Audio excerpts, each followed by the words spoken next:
I want to thank everyone for being a part of our new podcasting series. We're going to talk about that in a second. First, a little bit of background because this is new. I want to make sure that we tell everybody what's going on. The first version of LiftPort started back in 2003 at the conclusion of the NASA Institute for Advanced Concepts research study on the space elevator. And we were pretty prominent in the development of Earth's space elevator. We did a lot of material sciences work, trying to work on carbon nanotube development. Ultimately, that was not successful. We switched over to working on robotics. I have a bunch of robots and string over here in the corner. It was pretty fun. Those were good days. I was 2003 to 2007. In 2007 and 2008, the economy started crashing and LiftPort closed as a result of some real estate crises. Fast forward to about 2010, 11, 12, we started paying attention to the lunar elevator, although we weren't a company yet at that point. And then 2017, we officially restarted the company to focus on the lunar elevator, moving away from the Earth system. We were 14 people back in the first version of the company, and now we're at 5 people. So, vastly different from where we used to be. But then in 2020, when the pandemic hit, we were faced with a real challenge of staying in business, continuing on the effort, or just closing down. And I thought it would be closing down for good, so I really wasn't willing to do that. So what we wound up doing was pivoting more to a media angle, and we wound up doing 27 virtual conferences as a service. Really, it was just to keep the lights on, keep the team going. And that was pretty effective. We had hundreds of guests. We have hundreds of hours of video on our YouTube channel. And that's really how we kept the lights on. Now, as the pandemic is shifting modes again, the world is shifting again. Rather than us doing conferences as a service, we've moved recently into this new format of podcasts as a service. So we're still working with some of our other clients, but instead of hosting full day events or 2-day events like we're building out a network of podcasts. And again, this is revenue that keeps the lights on and gets us back into working on the lunar elevator. And with that preamble, I want to come over and start chatting with our guest. I'm super excited to bring Dr. Roger Launius back on our show. We've had him as a guest a number of times. He has a pretty amazing background and career. We're going to spend a lot of time on that. The thing I want everybody to understand is that where we're at today couldn't have happened unless we came from where we came from. And we're gonna, I know that's kind of a complicated sentence, but we are in fact standing on the shoulders of giants in this industry. And they're not all engineering giants. A lot of them are operational and management giants. A lot of them have made decisions 5, 10, 15, 20, 25, 30, 40, 50 years ago that allow us to be in this spot that we're at today. And so we bring on Dr. Roger Launius because he was the one-time chief historian of NASA. He was there for a really long time. And then equally impressive, he was the associate director, a curator of the Smithsonian Institution. And you put those two things together, 15 years in one place and 10 years, 14 years at the Smithsonian Institution, and 10 years. 11 years actually, but that's you've kind of been in the right place at the right time for a really long time. So Let's talk about your background. Let's talk about kind of who you are, how you got here, what's your, how you got there in the first place. And then in actuality, not figuratively, you've watched history unfold before you. And I would love to hear that story. And then as we move towards the end of the program, we're going to start talking about, if that was our foundation, where are we going next? All right? Okay, sure. Right. So I can tell you a little about my background. I grew up, I'm a child. I was born in 1954. I grew up in the 60s, early 70s. I went to college in, 72 to 76, got interested in history. I was first a biology major, and then organic chemistry almost did me in. And not unlike a lot of other people, changed my major to something I loved. And that was history.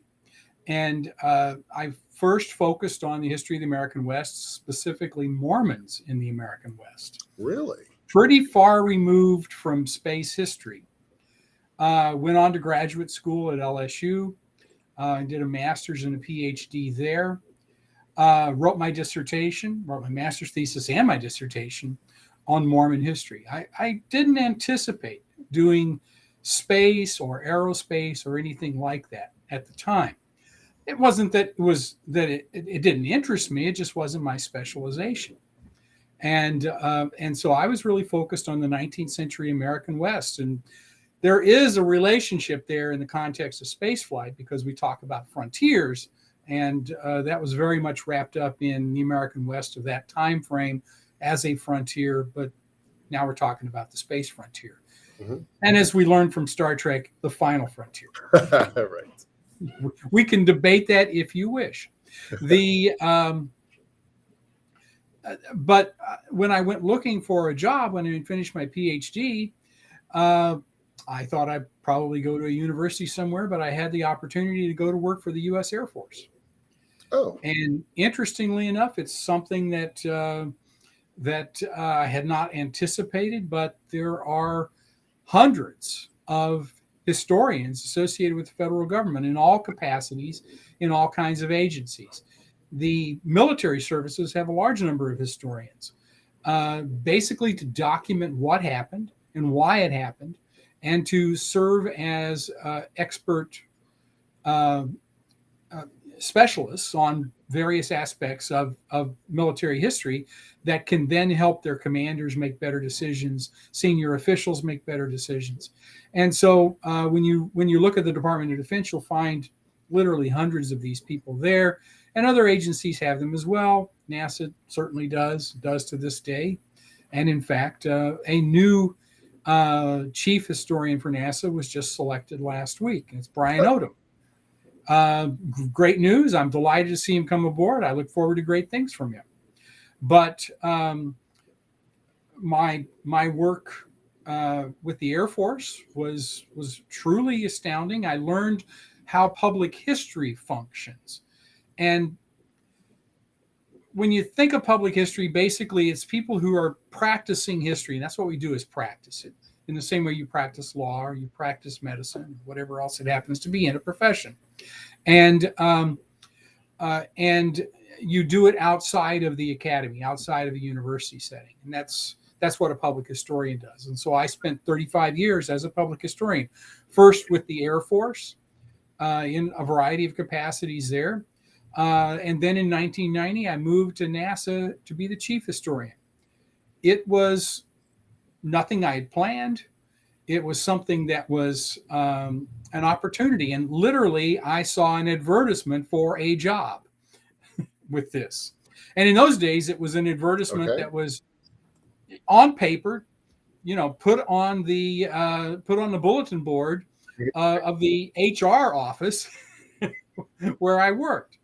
In the organization that I was working for. And I looked at this and I thought, this might be fun. Let's give it a shot.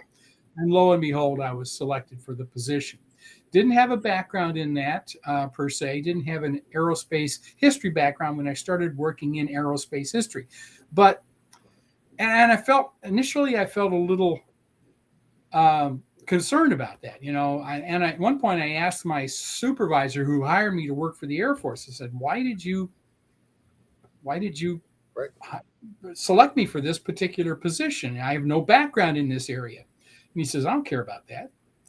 I can put you on a reading assignment and we can bring you up to speed in terms of subject matter. Right. And he did. He gave me about 50 books, and we sat down and talked about them on a weekly basis. And it was like a more of my educational It background. was a second PhD practically. Well, sort of, but it wasn't quite that rigorous. But yeah, it was an involved process. And by the time I was finished with that, I knew quite a lot about aerospace history. And he said, what I really care about is, do you have the capability to research as you're supposed to, and to analyze as you're supposed to, and to present in a way that is understandable to those who do not have this background, and present in both scholarly ways where you write like a book or an article, you have footnotes and all of that sort of stuff that those of us who do academic work understand, and or can you write that point paper? They called it that with the Air Force. A 1 or 2 page bullet point thing of, here's the background, here's the issue, here's a recommendation. And can you do those things? And by the way, can you present orally and make it understandable to somebody? Can you communicate effectively? And those things I apparently knew how to do, at least at some level. And clearly that's been a very important aspect of this throughout my entire career. So I spent 12 years at NASA. I was there 1990, just after the Hubble Space Telescope was deployed in the spring of that year. I arrived at NASA headquarters, and one of the first crises was, oh my goodness, the Hubble Space Telescope was not working properly. Right. Is there any precedent for that? Well, yeah, by the way, there is. There's always glitches, there's always problems. And in this particular case, as the people working the program realized, there's a lot of things we can do to try to fix this. And they did that, ultimately servicing the Hubble and fitting it out with new hardware in 1993. So I served as a chief historian until 2002, when I got an offer I couldn't refuse from the Smithsonian's National Air and Space Museum. And your notation says associate director, not of the Smithsonian, but of the National Air and Space Museum was my particular role. And I spent 15 years there until I finally retired in 2017. Well, let's talk about what you were doing first at NASA. Those were times when things were changing. Sure. The shuttle was flying again, right? And so we in the space nerd community, I wasn't working yet. I was still a solid fan. We were told it was going to fly every week. It was going to fly every other week. We had expectations for what the space station, the space shuttle was going to do that was going to be transformative. And then that obviously was not really the case. And now it's really easy to point back and say, okay, we knew that. Now it's obvious to see. But at the time, we were still being fed, in the fan community, we were still being fed the line that it was going to fly every week, every other week, and that it was going to change everything. So you're in this historic position where you're watching current stuff happening, but your job is to be the historian evaluating what did happen. So where were your thoughts during those days? Well, the chief historian has responsibility for capturing the history of the space agency. I call it space agency because we so often refer to it, but that's only one of the missions. Obviously, there's a lot of aeronautical research that takes place as well, and very important things that are a part of that. So my task was to collect information, preserve that information, and make it available in whatever form we view as the most expeditious. And the NASA history program is built around several things. One is the collection of that material and placing it in archival setting where it can be used in various places. So where I was at the NASA headquarters in Washington, D.C., we did that for the large, broad aspects of NASA history. The centers also had component history functions there. Sometimes those functions were very broad and expansive and well organized, and sometimes it was one person who sort of did things as an additional duty, as something that they thought was important, and so they would carry it out. But all of them had some aspect of this particular function. We had a liaison as a part of this function with the National Archives, and making sure that the historical record is properly kept, that the agency transfers its official records to the National Archives for permanent retention, and then beyond that, the sponsorship of historical projects. And there's a long history at NASA of doing that. The first NASA historian was appointed in 1959, only less than a year after the agency was formed. Okay. And that was really the result of. And there's a requirement inside the federal government that every agency preserve its history, but there's very little of a stipulation on how you go about doing that. And in NASA's case, the first NASA administrator, T. Keith Glennon, was T. Keith Glennon, was the president of Case Institute of Technology in Cleveland. Okay. And that is now Case Western Reserve University in Cleveland. And a faculty member there, a historian faculty member, basically whispered in his ear and said, this agency is going to make a lot of history. You really need to be aggressive about capturing that history. And Glennon responded in the best way possible. Okay, how do I do that?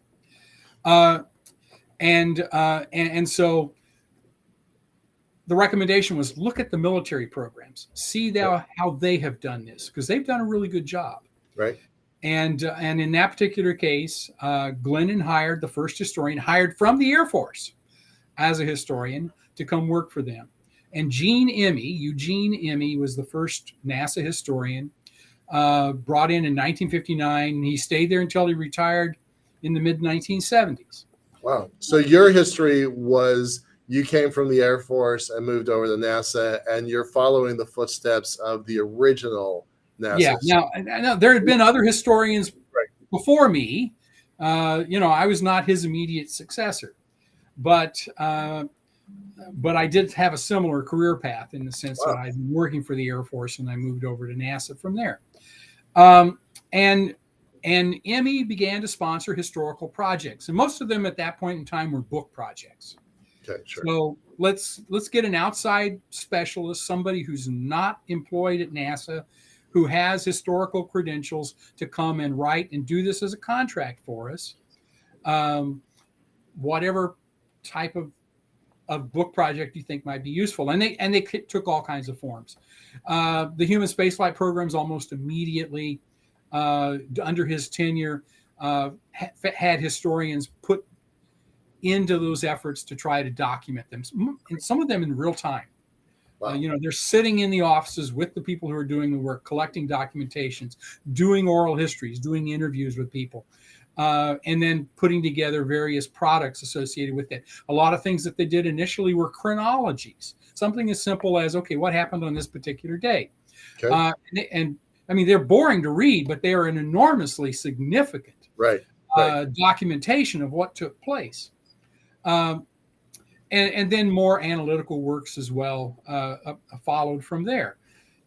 And so this burgeoning program, which Emmy set in very good stead in terms of creating an ongoing historical function at NASA, certainly the agency wanted to continue that, but they also wanted to move in a broader direction.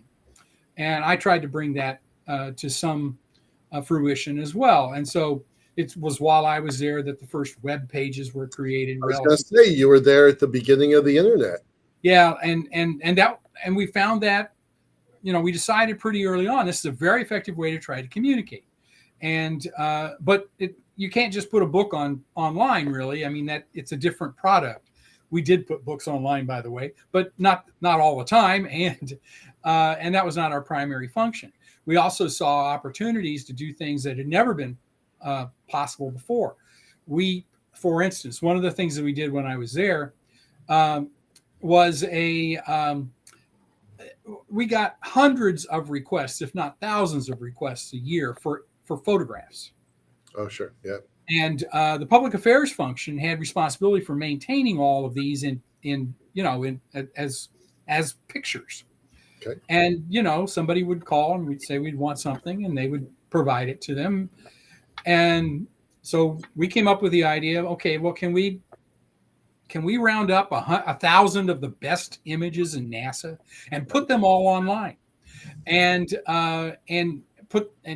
have really good captions associated with it, and the information about the image, when it was taken, where it was taken, who took it, and put it up in sufficient resolution that if you wanted to do a book or a magazine article or whatever it happened to be, you just go download the high resolution version. Right. So each of these was up in three resolutions, sort of a small version that you could use, with emails and stuff, and larger version that you could put online, and then a big version if you wanted to publish it in a big book. And we called it Great Images in NASA, or GRIN. Great. Unfortunately, not the world's best acronym, but it served a purpose. And that stayed in place long after I was gone, and has migrated to new platforms since that time, and no longer is called GRIN, but it doesn't matter. It's still out there, right. And all those pictures. And at some level, we've been a little bit selfish. We didn't want to have to fulfill all these requests from people, sending them hard copies of things.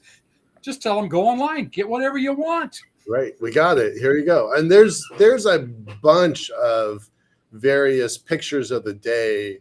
NASA's got a dozen pictures of the day. There's a Luna group. There's a astronomy group. Those are ones I pay attention to, but there's a lot of pictures. So that was you really in the beginning. Well, I mean, other people have done other pieces to this, obviously, and it's carried on long after I left there almost 20 years ago. So it's carried on since that time. But I was a part of the process to discuss and put it forward. I was working at an internet company, at my internet company back in those early days, and it was astounding the crossover, the Venn diagram of new internet nerds, which there was a whole classification of people there, and then space nerds, and they got together. And when we landed on Mars back in July, maybe it was 93, maybe no, it was later than that, 97, 96. You're thinking of Pathfinder. Yeah. It broke the internet. It was the first time the internet got broken because there was so much interest, so much activity. You were there during those days, yeah? Yeah, sure, certainly. I mean, so Pathfinder was a major event. There's no question about that. It excited everybody, and it excited everybody mostly because of what we discovered in the context of what had been suspected but wasn't certain. And the certainty really didn't come until a little later, was that Mars was once a watery planet. And if that's the case, we know that water is liquid water is a fundamental building block of life as we know it on this planet. So that would suggest that if Mars was once a watery planet, the potential for some life having existed there at some point in the past might be fairly high. Yeah, it might be microbial life or something else that we couldn't. It's not little green men, I don't believe. Not some entity we can communicate with, but it might have been there at one time, and who knows, it may still be there underneath the soil, wherever under the surface. Right. So those are your early days at NASA. You kind of laid a foundation for how things were going to be maintained. I think importantly, how it's going to get distributed to the public, made available to the public. Were there any challenges? Were there any landmines or quicksand that you kind of felt like you had to avoid while you were there? Oh, sure. There's always landmines. Yeah. One of the things that I took as my mantra when I was there was that that my job is to document the history of NASA, not to document the history of Boeing or any other organization out there that may be aerospace. Yeah.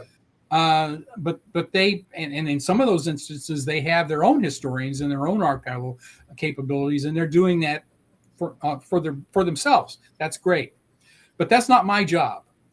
My job is to tell the story of NASA. Yeah, there's fuzziness in the areas because so much of what NASA does, it does under contract or through grants. And so all of these outside entities, which I didn't view as my purview to tell their history, right, are a part of the NASA story too. And so, we did some things along those lines, but we tried not to get too far down that path, to stay focused on the agency itself. I did the same thing in the context of biography. Biography is really important. Lots of people like it. There's no question that that there are actors out there who are significant and deserve biographical studies. But you have to ask yourself the question: should you get into the business of writing the biographies of? And when I say that, I'm thinking of book length things, of the NASA administrators, for instance. I mean, there's no question that these people are really significant, and they have a story to be told. Is it the responsibility of the agency to tell that story? So we did focus on certain things that were related to NASA and biography, but nothing beyond that. I mentioned Keith Glennon a few moments ago. Glennon kept, my goodness, this does not happen often today. He kept a very detailed diary. Wow. Of his time at NASA. And it's really illuminating. And he said he wrote it for his children. Okay. And that's perfectly understandable. But I had a copy of this thing, and I looked at it, and I went over and saw him. He was retired at this point. Okay. And he didn't live a lot of years beyond when I talked to him. A couple of years is all. And I asked him if it would be appropriate for us to publish this as the diary of the first NASA administrator. Right. And we did, 1993. And you can find it online if you have a desire to look at it. It carries the main title, The Birth of NASA. And the subtitle is The Diary of T. Keith Glennon. But we thought that was appropriate. It focused on his time at NASA. He had a long career, being a university president, being a sound engineer during World War I and II, being a really significant individual in a lot of settings, but it seemed appropriate to sort of keep it to his NASA experience. So we did that sort of thing. I can debate whether or not that's the best thing to do, but that's the approach that I took. Some of my successors have taken a more expansive area along this arena and have been willing to go down that road in terms of doing more biography. That's fine. I don't criticize them for doing that. That's just not the approach I took. Why? So how did you choose what was, I don't want to say worthy, that sounds really harsh, but how did you choose the things there were astronauts to choose from. There were movies like Hidden Figures make us aware of people that we didn't know about, like the pop culture didn't know about. Right. So how did you choose how did you pick and choose? Yeah. Yeah. Well, I mean, we had I had my own ideas, obviously. Uh, I had any number of people suggest things to me, Sure. Yeah. and those were often good ideas. Okay. I had an advisory committee that met on an annual basis, and we would sort of go through and rack these various ideas up. I had a long list of projects, and I'm sure my successors have had long lists as well, Right, probably different projects, but that doesn't matter. Um, and once I had that list, then I would start trying to figure out ways to try to get them done. And how big was your team? We always had to raise funds. Yeah. Okay. There was a small amount of money available each year for doing contract work and things of this nature, but it was a small amount. And so I spent a lot of time talking to people in program offices, explaining what would be appropriate about whatever the project happened to be. And in a few cases, they would come to me and say, we really think there needs to be a history of thus and so. Okay. And my standard response to that was, okay, I don't disagree with you, but pay for it. Show me the money. Yeah, right. Pay for it. And they did in some cases. And some of those projects turned out really well. And some didn't. But that's sort of the way it went. I'm very proud of a few projects that we got going that yielded really significant work. Howard McCurdy in 1997, this was done as a contract to the History Office, did a book that appeared with the title Space and the American Imagination. And it's sort of a culture study of space flight in American culture. And it won awards, and it's become a benchmark in the historiography of NASA and space flight. And I'm very proud of what happened there. We did a documentary history series called Exploring the Unknown. There are 7 volumes in this. It was a team effort under the leadership of John Logsdon at George Washington University. One of my professors. I'm a big fan of Logsdon. There you go. And John's a terrific person. He's a political scientist technically, but he learned the secret handshake to be a historian. He learned the secret handshake and did a lot of really significant work. I mean, not just the Exploring the Unknown series, but other things as well. And the Exploring the Unknown series is essentially a set of introductory essays on a particular subject, and then keyed to that introductory essay are primary source documents from NASA or wherever else that illuminate this. And when we started that project, we didn't envision it as an online resource. That came a little bit later. But so they are all published as big books, and they are big. There's no question about that. And they're also all online now if anybody wants to access them. They're a great source for lots of things. So if you want to read Robert Goddard's Method of Reaching Extreme Altitudes from 1919, you may do so in Exploring the Unknown. Nice. If you wish to look at any number of other key documents in NASA history, you may do so in Exploring the Unknown. This also led us down the road of creating policy documents online, which we did as just PDFs. You can go download them. So if you want to see the entirety of Kennedy's speech to go to the moon, the urgent national needs speech from May 25th, 1961, in which only a small part of it talks about Apollo and landing on the moon, you may do so in the reading draft that he used for the speech. It's up online. It's various places now. It's been picked up, and it's at the Kennedy Library, but there's one also at the NASA History Office on the headquarters server. And I'm sure a variety of other places since then. Such an important topic. Anyway, so those sorts of things are projects I'm quite proud of. Nice. I am a fan of of some of the Kennedy speeches in their entirety because we always hear the certain excerpts but there's so much more to that. It's pretty amazing. Let's switch gears a little bit. You teed us up a moment ago when you started talking about the differentiation between, say, a Boeing history of going to the moon versus a NASA history of going to the moon, or a Boeing history of working on the space shuttle versus a NASA history of working on the space shuttle.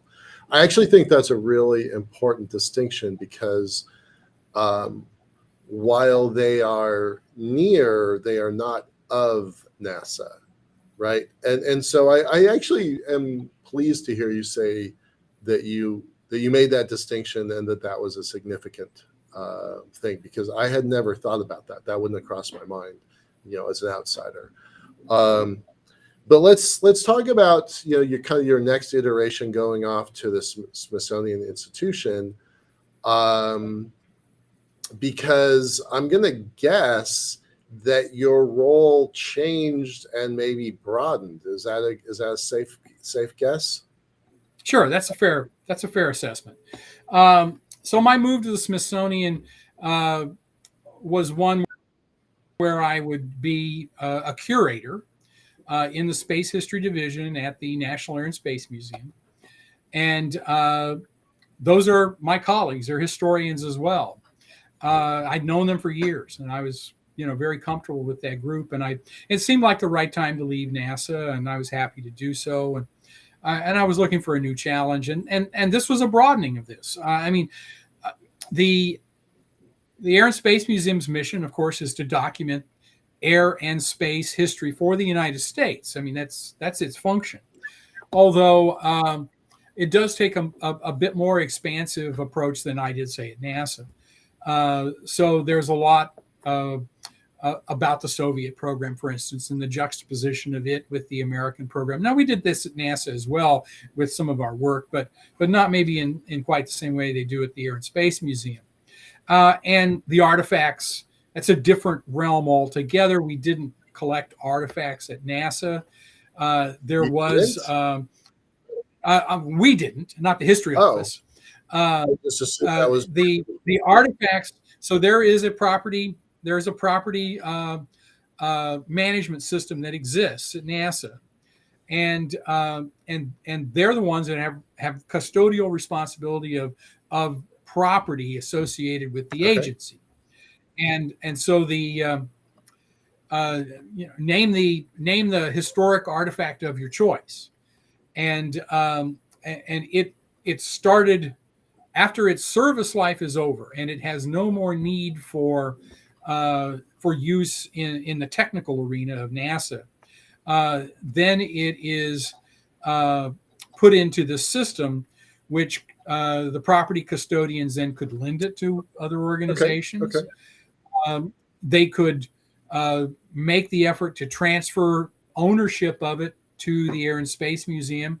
And there was an agreement between NASA and NASM, the Air and Space Museum, that goes back to the 1960s, where those objects of historical significance, which is the vast majority of things may not be in that category, that would be transferred to the Air and Space Museum. And so at the end of Apollo, for instance, all of the capsules, the space suits, lots of other things associated with the program were transferred to the Air and Space Museum. And so they had ownership responsibility for those. And that has always been a negotiation. It's an amiable negotiation, but it's a negotiation. So there are some things that NASA wants to keep for display in their visitor centers, for instance. Well, okay, it's their property. They don't have to give it to us. We would urge them to do so, but you have to always ask the next question, which is, do we need this particular object, or is one over here just as good? And sometimes there's sort of a wealth of riches that you have to decide whether or not it makes sense to do that. So all of the human capsules for Mercury, Gemini, and Apollo that were flown belong to the National Air and Space Museum today. Most of them are loaned to other places by. You only have so much real estate to work with. Well, and why do you need Apollo Why do you need Apollo 8 and Apollo 10 and Apollo 11 and Apollo, whatever the Apollo number is of the spacecraft? You don't need them all lined up there to display. So it makes sense to loan those to other locations, which is what's happened. And they're under the very good care of museums in a variety of places around the country. But I didn't have responsibility for any of that when I was at NASA. That was not my purview. Okay. So let's stick with what you were doing at. Thank you for clarifying that. By the way, that's I had just assumed as the historian that would be part of your tasks. That's interesting. So then, when you're at NASM, the National Air and Space Museum at the Smithsonian Institution, how did your roles change, especially now that you have different stakeholders? You have public stakeholders as opposed to a governmental organization, NASA. Right. Yeah, so the communication function at NASA was really built around sort of scholarly enterprises, as well as things that were some more public and popular and educational for school age people. And that's all fine, but it was all two-dimensional type things. Not artifacts per se. So now we have artifacts, and that's a different kettle of fish. And they're on display at the National Air and Space Museum or other places around the country where they're loaned. So the curator's role is basically fourfold. First, you are a scholar. You are a historian. Your objective is to contribute to the body of knowledge about this subject, and that was something I always took very seriously at NASA and anywhere I've ever been. Beyond that, then there's the curatorial function, and it has several aspects to it. The first aspect is collecting something that's out there, and the Air and Space Museum, in fact, the Smithsonian as a whole, does not really buy artifacts. So if somebody shows up on our doorstep and says, "I've got," use an example of recently, they've discovered in the seabed a piece of the Challenger. Right. Yeah. Just this week. Yeah. So if somebody were to show up at the Smithsonian with that and say, "I want to sell it to you," well, the first thing we'd say is, "Well, NASA owns this, and that's the law." Okay. So they get to do with it whatever they want. You need to talk to them. But beyond that, even if you had free and clear title to it, we would not purchase it from you. We might accept a donation if you wish to give it to us, but otherwise, we wouldn't take it. So Spaceship One was owned by Scale Composites or Burt Rutan or whatever the chain of custody of that is. That was on loan. I believe it's still there, right? I think it's still there. It's still there, and it's not on loan. It was given to us. Paul Allen was actually the funder for Scaled Composites. And so he, along with Burt Rutan, and there might have been another party or two involved in this, agreed that they would donate it to the museum. And at the time it was donated, after they had won the X Prize in 2004, I think it arrived 2005 or 2006. I mean, that was a story that everybody was wanting to hear about and see the object. And most assuredly, Burt Rutan and Paul Allen wanted to tell the story of how they, without any involvement from the federal government, engaged in space flight. Right. And I mean, there was range management issues and things of that nature, but NASA didn't fund this project.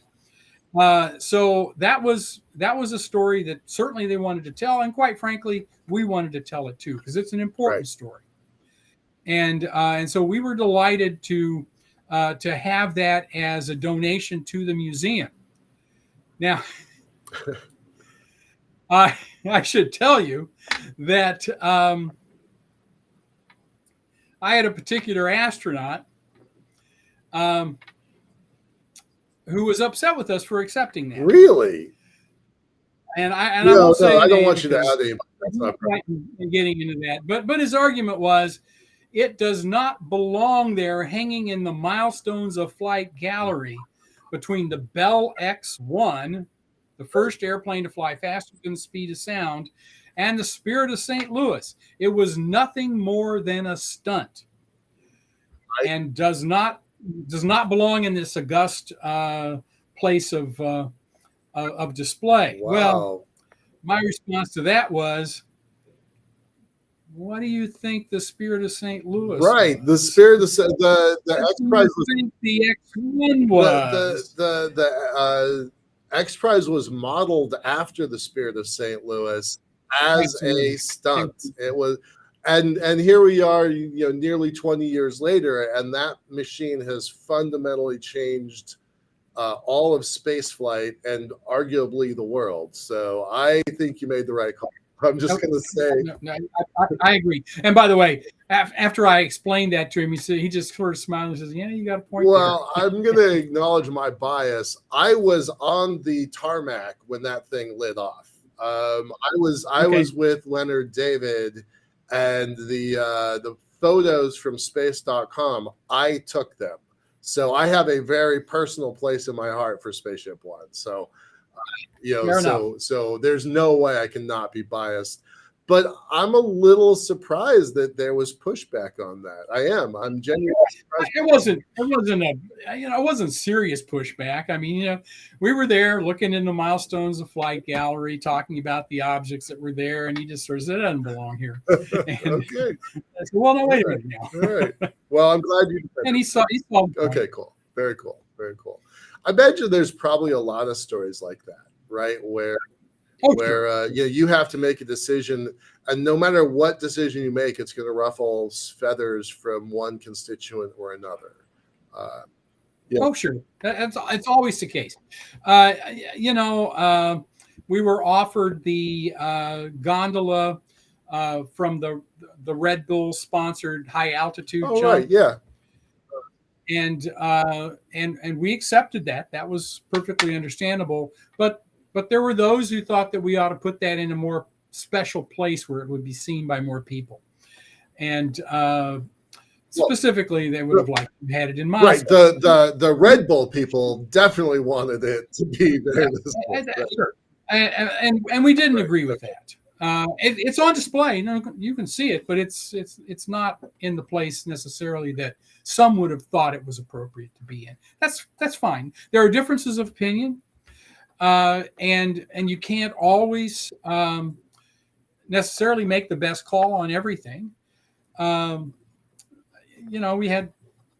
We've had lots of folks who showed up over the years and said, "I really think you need to take thus and so, whatever that is, and needs to have this place of honor and be permanently displayed." And we have to push back on that. We never tell somebody we're going to display something permanently. Right. That binds us and all the generations that succeed us. Right. And it does so legally because that's a part of the gift agreement. So we just have to avoid that sort of thing.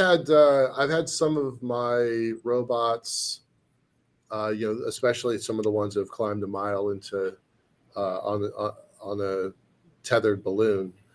Those have gone on display at a couple different museums, and it's fun. And I can certainly attest to the pride of having, a widget that you crafted be on display. So I can understand where people have, bias and obvious self-interests about, some of this stuff. But that's your role as a curator, is to pick and choose.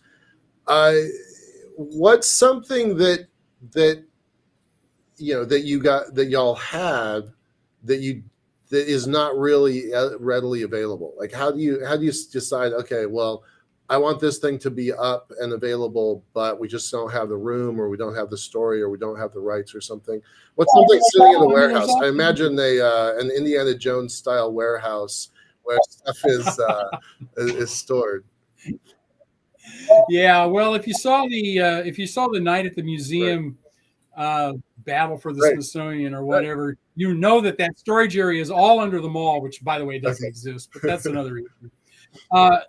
No, we can never collect everything, and even if it's historically significant, we can't collect everything.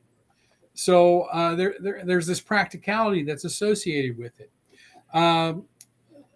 there are lots of things that I would like to collect and have on display at the museum in Washington. One of them, for instance, is a Saturn V rocket. We don't have one on display. Now, so NASA had 3. They transferred the ownership of those 3 to the Air and Space Museum. So technically we own them, but they are located at the Kennedy Space Center, in Huntsville at the Space and Rocket Center, and in Houston at the Visitor Center, part of the tour at the Johnson Space Center. And I'd love to have one of those in the museum in Washington. Too big. Where do you put it? It doesn't. Yeah, and this was a constant source of concern for us early on when I arrived at the Air and Space Museum, because those rockets were sitting outside, and degrading as a result of that. Fortunately, they built a new center for the Saturn V down in Florida, and that was the first one to open. They did the same thing in Huntsville at the Space and Rocket Center, and now there's one, which also that rocket had to have a lot of restoration work done down in Houston as well. So they're properly cared for and made available for people to see. That's the most important thing. I'd love them to be in DC, but that's beside the point. They're preserved and they're made available for people to experience. Great. So in our last 10 minutes, I want to start talking about the future, right? So we talked about there were. Oh, by the way, before we leave artifacts, there are some artifacts that I constantly talked about wanting to collect, and that was everything left on the moon. I'm sure you're. I volunteered more than once to be the first curator there. Happy to put up the ropes and stanchions around Tranquility Base and to shepherd all the visitors to come through. Someday we'll have to do that. It's an absolute certainty, but maybe we won't see it in our lifetime. So we'll I'm gonna go on a limb and say that's going to be a thing. I'm sure you're aware of Michelle Hanlon's program for all mankind to catalog, archive, and make political treaties that say these are keep out zones. International Space University was pretty involved with that a long time ago. Absolutely, those are necessary artifacts, and they're not going to move. We're not going to move, but we need to identify them and preserve them, because they are part of not just American history, but humanity's history. So. Well, and that's absolutely right. I sat on a NASA committee, I think this was 10 years ago or so, sort of trying to come up with some rules of the road that we might try to pursue. And we're still, those got pushed forward, but there's still no international agreements in place yet on this. And what we don't want to have happen is what's happened in Antarctica. Where there wasn't anybody around, so people would go in and carve their initials in Scott's hut, all kinds of stuff. We don't want to see that sort of thing happen. No. I would love to see the equivalent of a UNESCO World Heritage Site or something like that declared. So I'm a big fan of that work. I think it is impossible to go forward without knowing where we've come from, which is why I really enjoy your insights in history. So where we came from a point where there were 2 budgets, 2 organizations with one goal, right? You had the Soviets versus the Americans aiming for the moon, right? And now, if you had told me 20 years ago that we would be where we are now, I would not have believed it, right? Now we have 50 or 60 space agencies. We have thousands of companies, thousands of individual budgets being allocated for hundreds of targets and goals. So So how do you look at that from, with your lens as a historian, imagining where we're going to go to the future? So just riff off of that for a minute, because Okay. All right. Well, one of the things I need to say to start with is that everything has a history, and this one does too.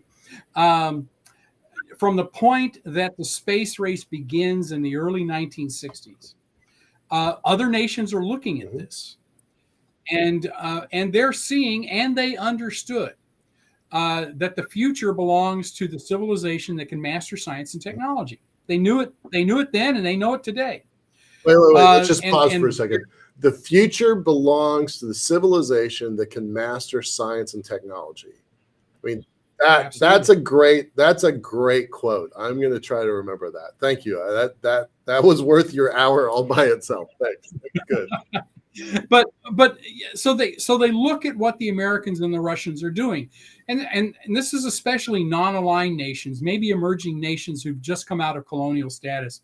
I always point to a country like India, which massive population, several hundred years of British rule, and they become an independent nation. And what is that nation going to be? Clearly, they're going to be a regional power, but are they going to be anything more than that? And their leadership thought, absolutely, we want to be. So how can we work with the Americans and work with the Russians, and maybe both of them at the same time, even to sort of get our foot in the door with this stuff? Because this technology, it's good not just for racing to the moon, it's good for all kinds of things. And those all kinds of things can be commercial, they can be military, they can be whatever. And so we want to be a part of it. And so you find international agreements put in place in the early 60s between the U.S. and allies. Most of them are traditional allies, European allies, but they also include Japan and various other countries to do things cooperatively, because they want a piece of the action. And it's not sending humans to the moon. It's about, a commercial satellite of some kind, a communication satellite, for instance, or a reconnaissance satellite, for instance. And they need the expertise of these two geopolitical powers that are locked in a Cold War, because they're the only ones that have the capability to do this yet. But very quickly they start to develop that capability, and by the latter part of the 1960s and into the first part of the 1970s, they're starting to launch their own satellites. In some cases, they're building their own launchers, and there's such a flowering, especially in the 1970s, of space agencies and activities writ large in space, not human spaceflight per se. Right. I mean, there might be partnerships with the Americans or the Russians to fly the occasional person, but it's really other things other than human spaceflight initially. That is a remarkable story that's not really been very well told. And it really is a result of them seeing the space race and realizing what this can be, what this can do for that particular country. So this has a long history, and it's been building to this point. And, when I arrived at NASA, there were a number of space agencies out there. ESA was operating. It had put online the Ariane rocket, which at that point wasn't nearly as successful as it would become later on. But they had that agenda, and their intention per se was to free themselves from reliance on either the Americans or the Russians to launch whatever they wanted to launch into orbit. They wanted to be able to go it alone. Not that they would necessarily. They're happy to collaborate, but if they needed to, they could. And that is repeated over and over and over again. And I'm fascinated by some of these programs that emerge. A place like Indonesia, of all places, islands upon islands, this archipelago that extends across the Pacific, realizes almost immediately the way to tie this country together is to build communication satellites. Amazing. And to put them in place so they can communicate with each other. And this becomes an early agenda item. So there's this long history of nation states initially, but then obviously there's a corporate world associated with this. as well, and then ultimately entrepreneurial activities that follow on to lead us to where we are today. And it's important to understand this. And I recognize it's now sort of, I'm sort of into overtime, I think. So you need to stop me when I bore you. But there's one final thing I'd like to say. For all the people out there who celebrate the success of Elon Musk's SpaceX, and they have been successful, no question about that. I'm delighted to acknowledge that. And other launch companies that have developed in the period as well. That story goes back a lot of years to Orbital Sciences in the 1980s that build on their own dime without government investment the Pegasus rocket, which was an air-launched orbital system that could carry payloads. It's a weird thing, but it worked. And of course, their Antares. I think Orbital Science has now lost its identity and it's a part of Northrop Grumman. But for years it was Orbital Sciences, then Orbital ATK, and it's evolved over time. And that story is one of entrepreneurs setting out to do these sorts of things absent government investment. And there might be other government help. Certainly the technology development they got help on.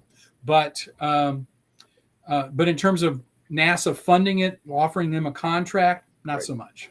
No, it's astounding to me. I said at the beginning of the program that we started out as a NIAC, as an offshoot of a NIAC project. And there's no way you could have convinced me in 2003 when I started Liftport that reusable rocketry was more feasible than a space elevator. You could not have convinced me. And obviously, time has told that I'm completely 100% wrong. And I'm glad that the world has changed the way that it has. But there's no way you could have convinced me in 2001, 2, and 3 when that document's being put together that reusable rocketry would be the mainstay of how we move back and forth to space. Like I would not have been believed that at the time. So pretty amazing. All right, Dr. Roger Launius, really glad to have you here. I think I'd like to ask you back for another part 2 of this where we go into, current events based on historic precedent, because, I hadn't actually thought about the orbital sciences element to it, but that's a nice little nuance. So let's have you come back and kind of bring us up to speed with where we are. As always, sir, it's a pleasure to have you here. And with that, we're gonna sign off. And I appreciate your time. Thank you, sir. Thank you. I appreciate it. You'd be glad to come back. Terrific. Take care. Bye-bye.